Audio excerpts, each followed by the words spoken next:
Bueno,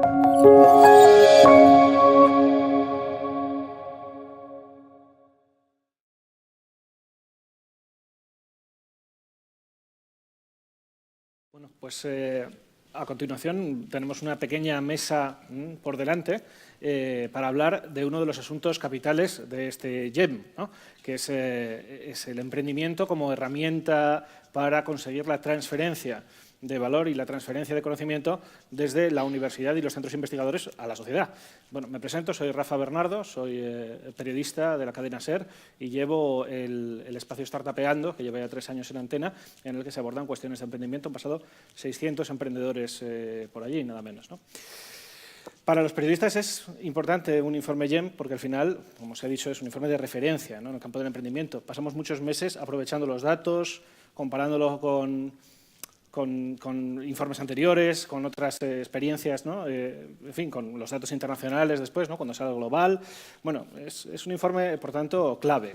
Y clave son también un poco los temas que en él se marcan, las cuestiones en las que se fija, los terrenos que acota.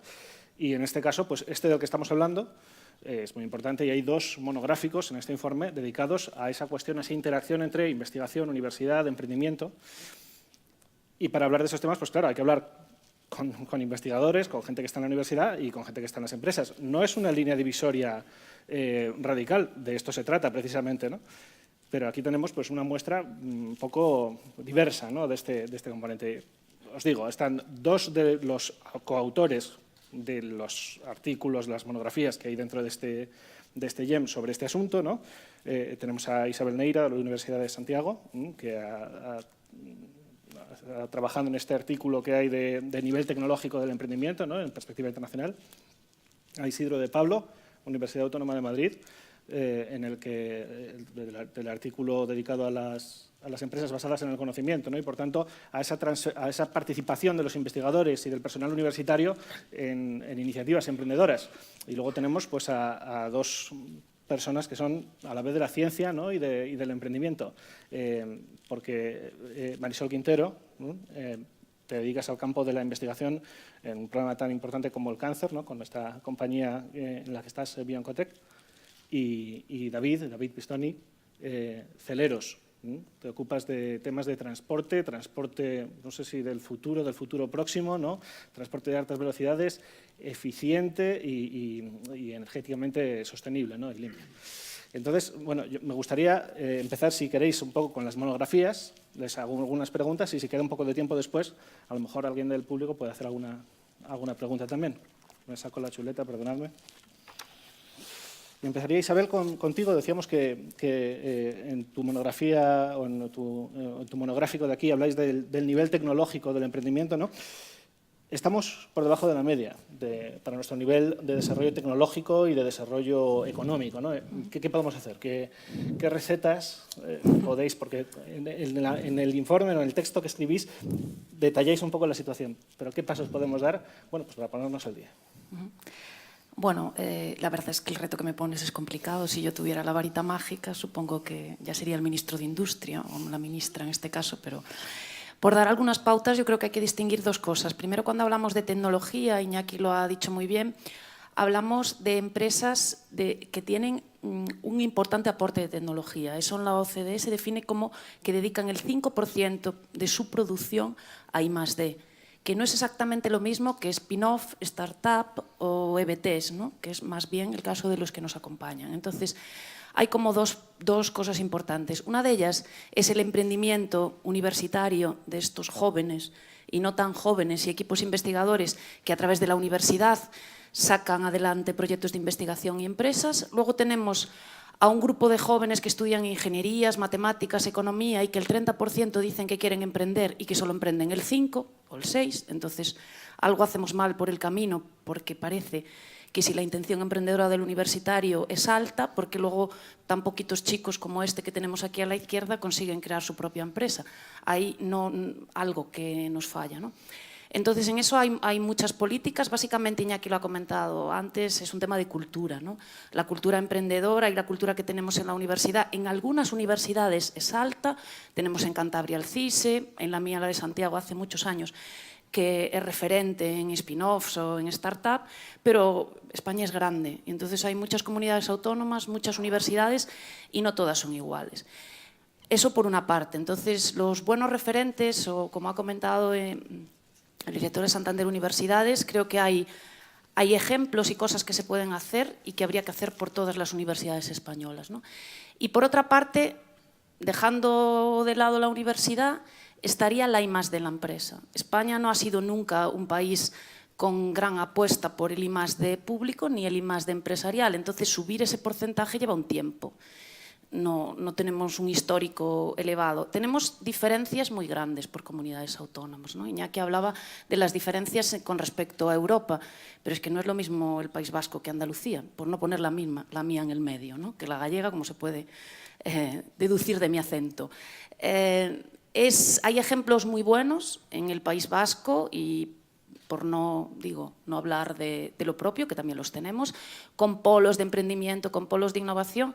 Esos ejemplos son los que hay que trasladar al resto y no fijarnos tanto, que también, en países como Irlanda, si me preguntas por un ejemplo de otro país que sea parecido o un polo al que queremos parecerlos. Iñaki lo decía muy bien, no tenemos que ser en eso como Francia o Alemania, tenemos que ser como Irlanda o como Israel, o sea, un poquito más allá. Esa sería la receta, por resumir. Tratar de que estos jóvenes universitarios les ayudemos a emprender con programas, con educación emprendedora, cambiar un poquito la mentalidad de los equipos de investigación para que haya más Marisoles y podamos clonar a ese perfil más emprendedor, eso Isidro sabe más que yo, y luego explicar pues, que solo el 7% de las empresas tengan ese carácter innovador en un momento en el que estamos ahora. Es prácticamente inviable que las economías crezcan y se desarrollan. Esa sería un poco la receta. Hay mucho que hablar de ese tema, sin duda. Sí. La monografía es muy rica en datos, pero hay uno que a mí me ha llamado mucho la atención y a ver si podemos encontrar aquí una solución, porque yo creo que esto sí que es verdaderamente apremiante. Ya hemos visto en distintos informes GEM que la brecha de género en el emprendimiento es notable, pero la brecha de género en el emprendimiento tecnológico es mayor aún. Entonces, ¿qué podemos hacer con esto si la punta de lanza, ¿no? de un poco del emprendimiento y de lo que queremos de estas instituciones se está quedando atrás respecto a cómo va la sociedad ¿no? por el camino de la igualdad? ¿Qué podemos hacer? Pues esto sí que tiene una solución más fácil, ¿no? Es educación, ¿no? Realmente en el emprendimiento sí es cierto que en el emprendimiento en general la brecha se está cortando, ¿no? De hecho, por ejemplo, en nuestra comunidad el año pasado igualamos la tasa de emprendimiento femenino con el masculino. Las chicas de las portadas del GEM empiezan a ser chicas y empieza a cambiar, ¿no? Eso se nota. Pero en el emprendimiento que usa tecnología o tecnológico hay un tema importante. Hay un campo que es el biosanitario donde las chicas empiezan a ser mayoría. El 60% de las estudiantes de medicina de Santiago son mujeres, las nuevas jefas de servicio son mujeres y evidentemente acabarán creando sus empresas pues como en el campo biosanitario, como lo hacen los hombres cuando tengan la oportunidad. Pero en las titulaciones denominadas STEM cada vez tenemos no más, sino menos mujeres. Es decir, el porcentaje de chicas ingenierías está bajando del 20%. La percepción que las mujeres tienen en campos como las matemáticas, yo soy profesora de métodos y entonces me dedico mucho a esas cosas con las chicas universitarias, es que valen menos para las matemáticas que los chicos, aunque sus notas son más altas. Entonces, es una percepción, aquí en GEN hablamos mucho, de la percepción que las mujeres tienen sobre las capacidades para la ingeniería o las matemáticas. Entonces, el hecho de cambiar el sistema educativo y cambiar esos referentes es ya desde primaria, porque pensad que en cuarto de la ESO deciden lo que van a hacer. Entonces, si en cuarto de la ESO deciden lo que van a hacer, hay clases en las que solo hay una niña en el bachillerato tecnológico. Entonces, ¿cómo vamos a tener ingenieras si no han hecho el bachiller? Hay que empezar un poquito antes. A veces vamos ya, bueno, un poco tarde. Es educación y referentes y cambio de valores. Y ahí las ingenieras, por ejemplo, están ahí, las físicas están haciendo tareas muy importantes en la universidad. Vamos a ver si se continúa con eso y se empieza, efectivamente, como decías, desde el principio. Isidro, habláis en el monográfico vuestro de empresas basadas en el conocimiento y de cómo conseguir eso, que el personal investigador de alguna forma acabe trasladando, ¿no? su investigación, transformándolo, ¿no?, en algo que pueda incidir directamente sobre la sociedad, a veces devolviendo, ¿no?, un poco. Decís en vuestro texto que falta un poco de cambio en la cultura y actitudes, ¿no?, del propio colectivo investigador. También decís en las instituciones públicas y de investigación, bueno, ¿qué se puede hacer y qué buenas prácticas hay, ¿no?, que permiten superar estas barreras, ya no solamente legales, ¿no?, que también habléis de ellas, sino pues eso, de actitudes y culturales? Bien, lo primero que tenemos que partir es de la premisa de que la iniciativa, la actitud emprendedora es algo transversal. O sea, lo podemos aplicar a cualquier faceta de lo cotidiano, en nuestras relaciones sociales, por supuesto en el terreno laboral, en la transformación social, etcétera.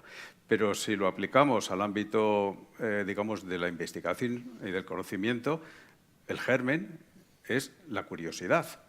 Una persona que no es curiosa es una persona que no tiene intención innovadora, es una persona que ni siquiera tiene sensibilidad y actitud favorable al cambio. Entonces, la curiosidad es inherente al investigador, y más aún el investigador, pues podemos hablar de tecnología, de conocimiento avanzado, que es lo que necesitan sociedades como la nuestra. Pero es que hay un eslabón siguiente, y es el de la sensibilidad hacia la detección de oportunidad. Es decir, yo investigo, desarrollo conocimiento, pero ¿para qué? El reto de la utilidad de la investigación está en el germen de la transferencia.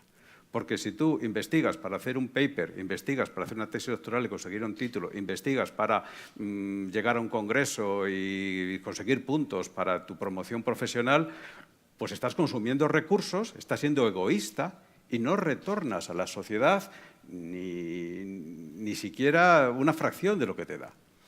Y es ahí donde tenemos que trabajar. En ese sentido hace falta una mutación, porque tiene que ser revolucionario, de la forma de pensar y de trabajar de nuestros profesores e investigadores. Es mi opinión personal, además contrastada por casi 20 años de trabajar con ellos. En este sentido, pues el sistema educativo debería incorporar, ha salido muchas veces, y este es un tema que trasladar al Ministerio de Educación Superior, en la formación básica, en la escuela, etcétera. Tenemos en nuestro país, además, ejemplos muy valiosos y muy exitosos de esta transformación.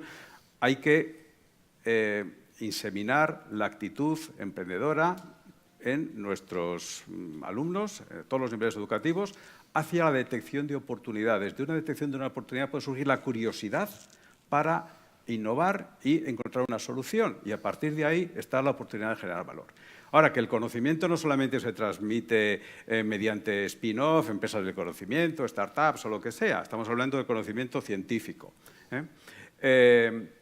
Están las patentes, están los proyectos de asistencia técnica a empresas, están colaboraciones pues de estancias de investigadores en las empresas o de los empleados de las empresas, de los departamentos de innovación e investigación en las universidades. En fin, eso es un terreno que todavía está por explorar.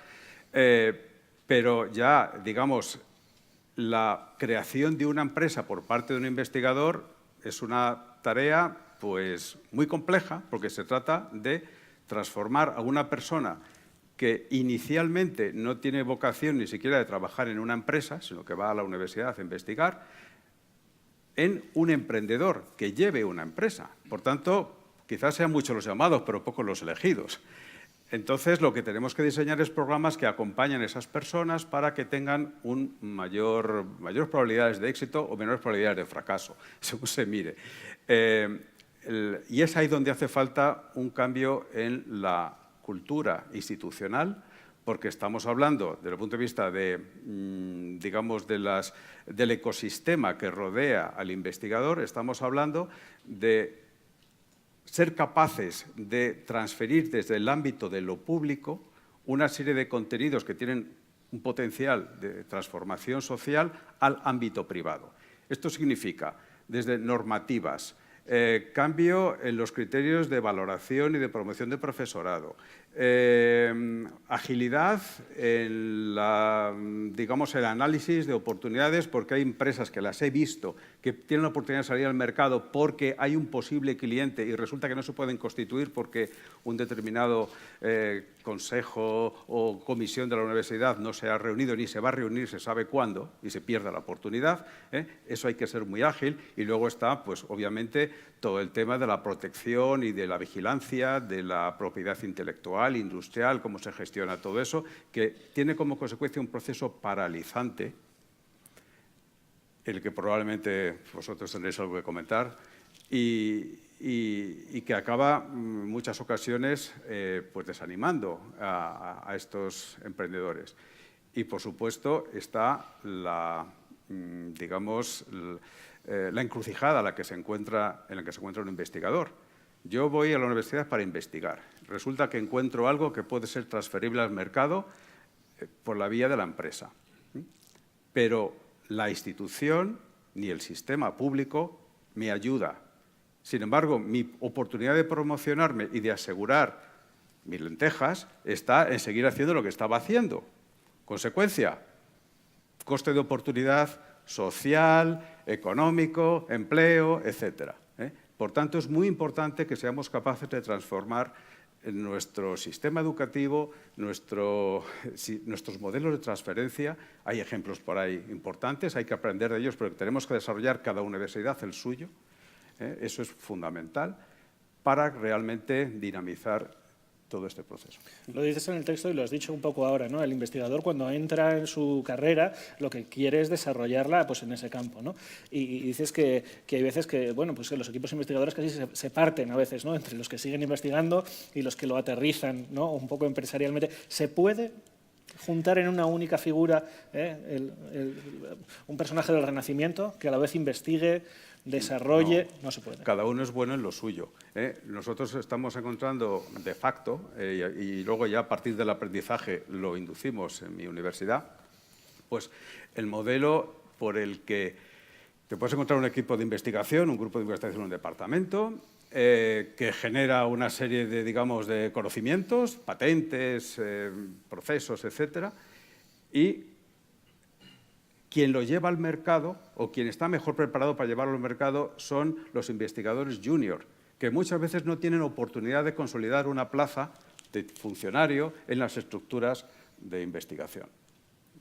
Por ciclos vitales, porque no hay oportunidades, por aligeramiento de estructuras, por falta de financiación, etcétera. Y es a ellos que, si se les ha, digamos, mentalizado, inseminado, transformado su mapa mental hacia la detección de oportunidades y asumir retos, ellos son los más cualificados porque hacen, después de su doctorado, hacen un máster, viajan por aquí y por allá y empiezan a conectarse. Lo que ocurre es que esa empresa embrionaria, que está basada en un conocimiento, en un grupo de investigación, puede utilizar al grupo de investigación de la universidad como el generador de conocimiento que les puede seguir ayudando a afrontar nuevos retos. Ese es el modelo ideal. Por eso hace falta que haya fluidez de comunicación, facilidad de contratación, intercambio. Esto lo hacen en otros países. En el nuestro es más difícil por las estructuras rígidas de contratación pública.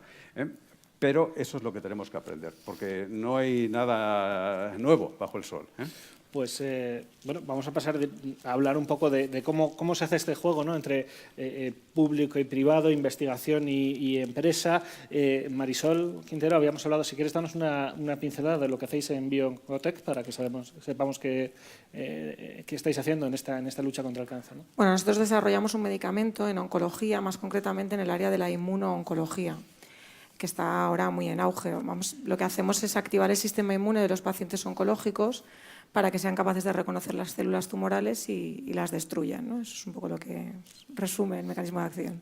Evidentemente es una prioridad social, ¿no? Y entiendo que por eso recibís tanto financiación o inversión privada como atención de lo público, ¿no? Se ve en vuestra web, ¿no? Un poco las fuentes. ¿Cómo se combina esto, este juego, ¿no? Entre lo público y lo privado, ¿no? Y cómo se puede investigar y generar a la vez un proyecto empresarial tal y como hacéis vosotros? Bueno, es verdad que las empresas, en nuestro caso, por supuesto, basadas en conocimiento, que son como una startup o una spin-off, normalmente los primeros años están muy basadas, muy apalancadas en financiación pública. Esto, pues hay muchísimos programas que apoyan este tipo de iniciativas. Lo que pasa es que llega un punto en el que eso no es suficiente, ni mucho menos. Sobre todo en el ámbito biotecnológico, particularmente en el desarrollo de un medicamento, eso se queda enseguida corto. Para hacer un símil, nosotros ahora mismo, este presupuesto de este año son 7 millones de euros, como mucho puedo conseguir 200.000 de financiación pública y ya con dificultades. Entonces yo tengo que basarme en la inversión privada. Entonces, un poco recapitulando sobre lo que se ha dicho, hay un momento en el desarrollo de las compañías basadas en tecnología o en conocimiento en el que se necesitan perfiles mucho más capaces de gestionar la empresa, no tanto de las primeras fases de transferencia de una patente o empezar a andar, ¿no? Esto se convierte en algo mucho más complicado, mucho más competitivo. Nosotros tenemos que competir por financiación, por supuesto lo hacemos a nivel internacional, la mayor fuente de financiación que tenemos son inversores privados, extranjeros, y tenemos que gestionar talento internacional. No podemos simplemente mirar para adentro, porque nuestro mercado es un mercado global. Yo no voy a pretender que en España resuelvan el modelo de negocio de mi empresa, ¿no? En ese sentido, tiene gracia porque nosotros somos una empresa que salió, de alguna forma, de una patente española. Tengo que decir que después de muchísimos dolores de cabeza, la mayoría de mis colaboraciones académicas son extranjeras. Yo tengo un perfil muy gestionado propiedad intelectual en investigación pública. He sido responsable de la Dirección de Innovación del Centro de Investigación Pública y sé perfectamente cómo resolver muchos problemas desde el otro lado. Si no se quieren resolver esos problemas o no se buscan las soluciones, no se resuelven. Y como también tengo bastantes capacidades de relación a nivel internacional, yo no espero. Y lo siento por el sitio público y lo siento por los investigadores o académicos e instituciones españolas. Pero la patria pues está muy bien, pero yo tengo que devolver la inversión a mis inversores. Entonces, no puedo esperar. Y ahora mismo pues nuestros colaboradores fundamentalmente son anglosajones americanos y también es valorable positivamente de cara al inversor internacional porque se considera que somos una empresa que realmente cohabita de forma competitiva con el entorno internacional. Como decías, tu trayectoria profesional, ¿no?, ha pasado por todo este tipo de, pues de la empresa, altas responsabilidades en el Centro Nacional de Investigación Oncológica, Fundación Botín, o sea, todos los campos, ¿no? ¿Cómo ves tú personalmente ese itinerario, ¿no?, con un ojo puesto en la investigación, en otro puesto en una empresa que genere al final un conocimiento que repercute en la sociedad? ¿Cómo se pueden solventar esas barreras, ¿no?, de las que estabas mencionando? Pues claro, para mí es que yo soy muy afortunada en la manera que entiendo toda la transferencia.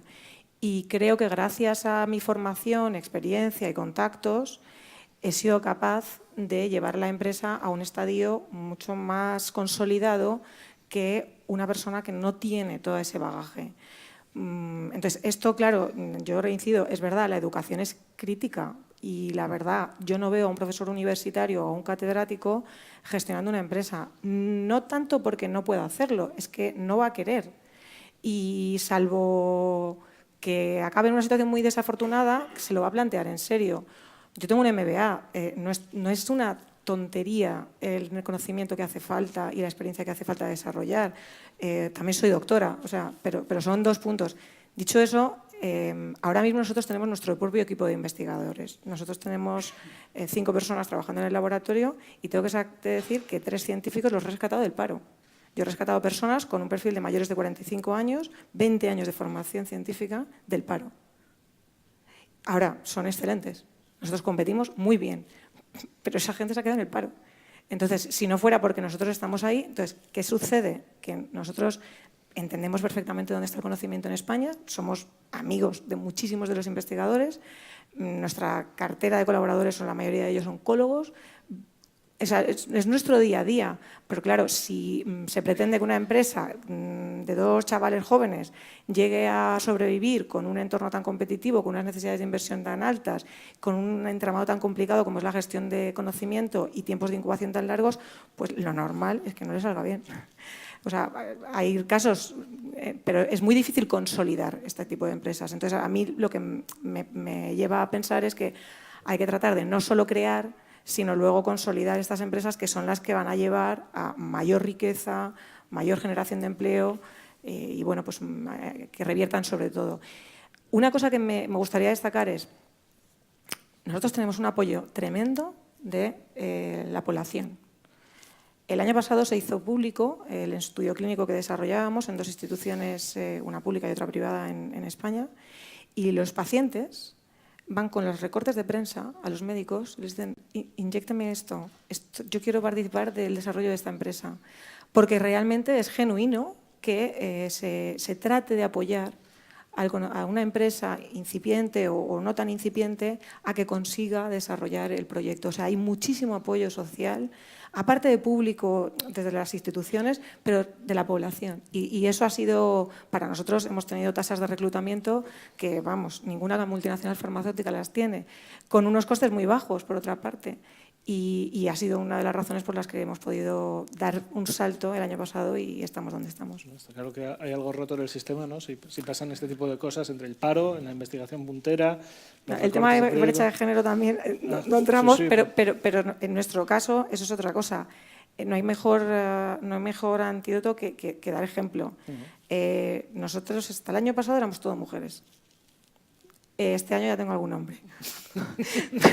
Pero vamos, no tengo ninguna política de género y el otro día pregunté si la tenía que tener a la contra, pero me dijeron que no era obligado cumplimiento esa parte. Pero es que es importante, o sea, cuando tú ves a una persona que lidera una empresa siendo mujer, una mujer le ve menos problema a decidir entrar en la empresa cuando sabe que se va a quedar embarazada. Porque aquí o sea, no hay que ponerle ningún problema a ese tema, o sea, van a querer ser madres, bueno, pues hay que hacer lo posible. Y cuando hay mujeres en liderazgo, se ven más mujeres desarrollando carreras. Pues está claro que tiene que haber más mujeres en liderazgo, a ver si sigue la cosa por ahí. David, háblanos un poco de Celeros, de lo que hacéis para presentar un poco el tema, que no me atrevo yo tampoco con los tubos y los trenes rápida velocidad. Vale, de acuerdo. Bueno, pues muy buenas a todos y gracias por la invitación, lo primero.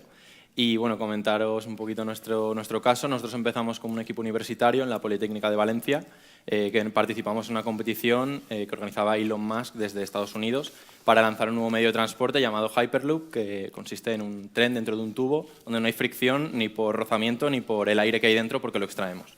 Entonces nosotros montamos un equipito, vamos pasando fases y en la última fase nos invitan a ir allí a Texas, la primera fase, a presentar el proyecto y pues a plantearlo ante el jurado de Tesla y SpaceX. Y ahí es cuando hablamos con el rector de la universidad, le decimos, mira, ha pasado esto, estamos en la última fase, vamos a hacerlo por Skype porque nos proponen esta oportunidad. Y bueno, ahí es la creación, digamos, de todo esto empieza cuando el rector nos dice, no, Skype nada, os vamos a ayudar a que vayáis a Estados Unidos y lo presentéis en directo. Ganamos en esa ocasión el premio a la mejor propuesta y al mejor sistema de propulsión y es cuando empezó todo. Ampliamos equipo. Este verano hemos presentado el primer prototipo de Hyperloop español en Los Ángeles, en otra fase de la competición, pero ahí se acababa nuestra etapa universitaria a los 3 fundadores del equipo, a los 3 líderes del equipo en ese momento. Y ahí es cuando decidimos dar el paso a la empresa. Nos ayudaron desde la universidad, también el paso por Youth, el programa Explorer del Santander también, pues nos ayudaron a dar esos primeros pasos. Pero luego te encuentras un poco con lo que se ha comentado de que es muy fácil, digamos, tienes herramientas para crear la empresa, pero a veces lo complicado es el consolidar y llegar a esos objetivos más a largo plazo. Entonces, bueno, por no entrar luego en... Sí. Por ahí vamos a ir. Es que me he liado ya con... No, pero me parece muy bien. O sea, te iba a preguntar precisamente... Claro, yo entiendo que este proyecto es de largo recorrido porque todavía, o sea, hasta que el tren esté circulando por esos tubos que decís, bueno, no sé qué horizonte temporal le dais, pero... Sí, o sea, nosotros ahora mismo somos 11 personas en la empresa, apoyados por otras empresas externas y también pues desde en otras entidades que nos están apoyando. Y es un proyecto de largo recorrido que requiere de colaboraciones. Somos conscientes de que como startup no podemos hacer algo tan grande y que tenemos que apoyarnos en Europa en apoyo público, privado. Cada uno de estos 2 apoyos tiene sus pros y sus contras. O sea, en la parte pública, por ejemplo, nos hemos encontrado con personas que nos han ayudado un montón, programas muy positivos, y luego la parte mala es que a veces los instrumentos no están preparados para los plazos y las agilidades que requiere pues, una startup y un proyecto joven que necesita ir rápido. Por la parte privada también hemos encontrado muchos apoyos de empresas que querían hacer un proyecto de I+D de una agilidad que ellos internamente no tenían. ¿Cuál es el problema que encontramos ahí? Pues es como hacer una especie de colaboración entre un ratón y un elefante. O sea, es difícil que vayan al mismo ritmo y si no vamos con cuidado, igual un pisotón puede hacer que el proyecto tenga problemas. Entonces, ahora mismo, ¿cómo hemos conseguido gestionar esto? Pues estamos hablando de un proyecto de largo recorrido, lo que hemos hecho es segmentarlo, lo hemos partido en diferentes etapas. La primera la estamos terminando ya, que son test a nivel de laboratorio, de un coste razonable. La siguiente etapa es un prototipo a escala 1.4, que pues, no tiene el desembolso que tendría una escala real, pero ya supone un coste económico que ya estamos intentando pues eso, cubrir con rondas de inversión privada principalmente, y con apoyo también público, pero con esos plazos que hemos mencionado que a veces van un poquito más despacio. Y la siguiente ronda ya sería la escala real, en la cual ya ahí necesitamos que se involucre ya más el gobierno y que haya un proyecto europeo que haga un poco de paraguas para estos proyectos de Hyperloop que están saliendo, que ahora mismo hay 2 en Estados Unidos levantando capital a unos ritmos que aquí no se pueden llevar. En Canadá también hay otro proyecto y en Holanda también tenemos un proyecto con el cual estamos empezando a preparar ese proyecto europeo que necesitamos que haga de paraguas para este desarrollo. Y entrando también un poco en el tema de la universidad, que es lo que estábamos comentando, mi experiencia, que yo tengo más años como universitario que como empresario. Yo soy un ingeniero que ha aprendido el tema de la empresa pues, a golpes con mis compañeros y que la formación de empresa que teníamos, el problema que hemos tenido es que estaba muy centrada a la gran empresa. Es decir, yo salí con una formación de saber cómo funciona por dentro una empresa, pero no tenía ni idea de qué es crear una startup. Entonces, en cuanto a la educación hacen falta 2 cosas. Primera, concienciar de que el emprendimiento es una opción tan buena como las demás y que puede generar un valor totalmente diferencial, y que te enseñen qué es lo que hay que hacer si quieres hacerlo. Porque al día de hoy, a lo mejor en ADE o en otras formaciones, te preparan más, pero a nivel tecnológico, por lo menos en mi entorno, te ayudan en programas de la universidad. En nuestro caso hemos tenido programas muy buenos, pero sales un poco desnudo en ese aspecto. Y el otro punto que habría que potenciar son los recursos. Recursos de apoyo para la creación y posteriormente, como ya se ha dicho, de acompañamiento para consolidar esos proyectos que tienen en común que al ser tecnológicos no salen al cliente muy rápido. No es yo tengo este proyecto, hago este producto y mañana lo vendo y empiezo a autofinanciarme. Eso generalmente con tecnología no ocurre. Y la única forma de llegar al objetivo es que tengas unos recursos adicionales para llegar a ese punto.